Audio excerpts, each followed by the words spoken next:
Hey everybody, Jason Burmis here for wearechange.org. And this is an absolutely huge story. And we are about to get into the fact that the hacking group, Dark Overlord, has hacked into what they are claiming are a multitude of classified documents pertaining to 9/11. So, what are these documents? What has been released? And what are these people's goals? Now, they did this right around New Year's Eve and said, hey, we want money and we want Bitcoin money. So, this, at its very core, let's start there, is an extortion game, which is extremely upsetting to me because these documents do seem to be legitimate so far.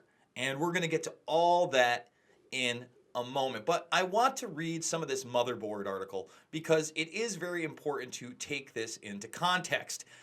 What are we going to see? I know a lot of people are out there and think, this is it. This is the motherlode. We're finally going to get to the truth. Now, although some of that may seem to be the case, we have to take everything with a grain of salt, and we're going to start here.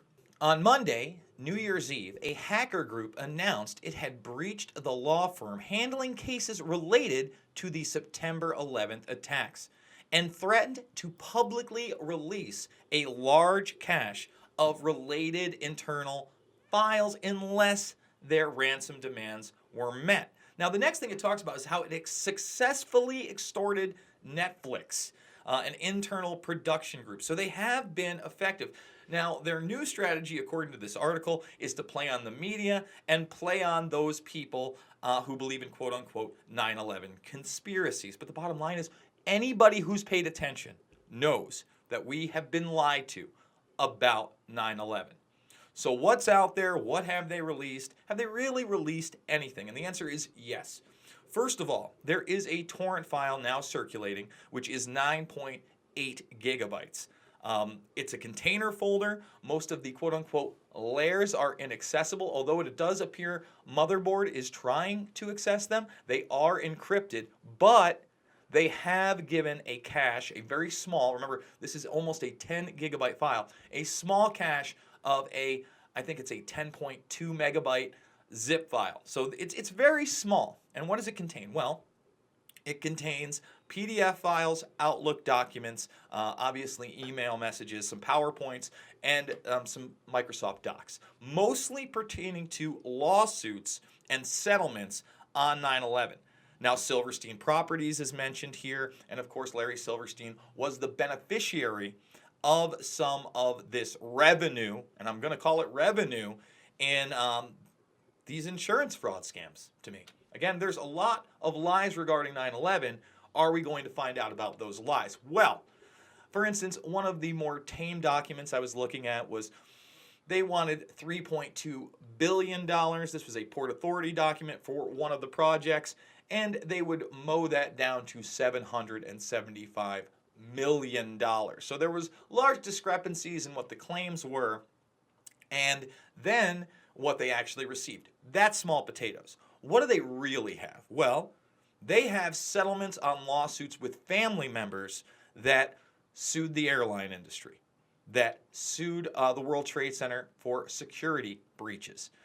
And the New York Times, in one of these documents from 2010, is requesting that all of the motions in these filings, all of the settlements, all of the documentation regarding that, in fact, be released to the public. And that could be a plethora of information. Now, when the Dark Overlord posted all of this stuff, I implored them in a tweet, a couple of tweets actually, a small thread, to please just release this. I understand that monetary gain is important, but no matter what they have, and I said whether it just be the lies pertaining to the security around the World Trade Center and the airlines prior to 9/11, in other words, what they had, what they knew about, what the holes were, whether that's it, and that does appear to be some of it, and we're going to get into that in a moment, whether it be the lies afterwards that the air was safe to breathe. And again, there's a plethora of evidence there as well because they were telling people it was safe to breathe in these recovery efforts and the rebuilding efforts. And obviously, we have had an enormous amount of illness, sickness, and death because of that. The air, of course, was not safe to breathe. And maybe in more extreme cases, as they have alluded to, saying that they have classified FBI, DOD documents, perhaps we're going to get into some of the FBI assets that were used before 9/11 that were actually either connected to the hijackers themselves, such as Khalid al-Mihdhar, and the fact that he and another hijacker rented from and lived with an FBI asset. Maybe we're going to see some of that, or it could be taken a bit further. I'm remaining skeptical there. But again, the documentation is very clearly real, at least what they've released so far. So what are the other possibilities here? Well, obviously, people could say, hey, this is all a scam, all a lie, it's a bluff, and they're just trying to extort money. Well, in the article, they admit that this is a real hack and that they got these off of off-site contracting law firms. So they didn't get it. They didn't actually hack Lloyd's of London or Silverstein Properties themselves, but they used subsidiaries because this was such a large-scale case. So there is the possibility that when we see the rest of these documents, they may have sprinkled disinformation and misinformation in there. But from what I've seen, I don't think that that is it. And why not? Well, one document before these guys were pulled from Twitter, that's right, I actually contacted them DM style last night. I got a message early in the morning, I believe it was about 6:30. I checked it, must have been at 9 a.m. Eastern Time, and they were still there. They said to email them if I was press, which I will do after making this video. And again, I just implored them to release something that was in context so we could see, hey, this is the real deal. But one of the documents before they were ousted from Twitter that they just posted on their feed was an internal FAA document from September 2000. And it stated that cell phones could be used to smuggle in weapons. Now, they weren't quite clear of what type of weapons, whether they were alluding to the fact that razors or knife-like objects could be hidden, or that these were, in fact, explosive devices that were activated after the fact. And some of the other documents that I've seen released appear to be passports and information on certain people. I'm not sure whether they are passengers or in what way they are related to 9/11. But the bottom line is, again, from what I've seen so far, and we've only seen a little bit, a very, again, 10 megabytes out of 10 gigabytes is almost nothing.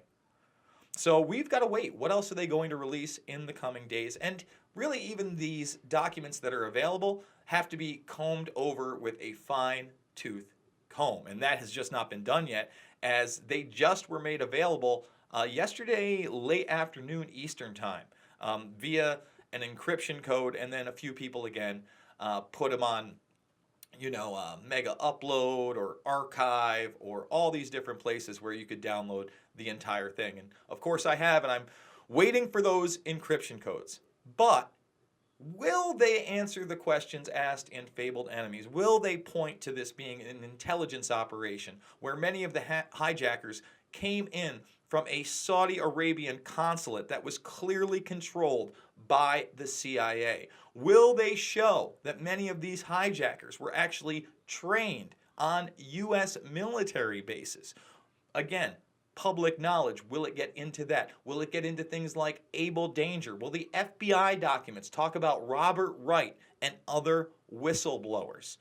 That remains to be seen, but I can assure you of this. There will be no paperwork where George W. Bush pulled off the 9/11 attacks, because that's not how it happened. And, will we see some things with Dick Cheney's name on them, Paul Wolfowitz, Donald Rumsfeld? That remains to be seen. And again, we have to remain extremely skeptical, especially when the full release is made.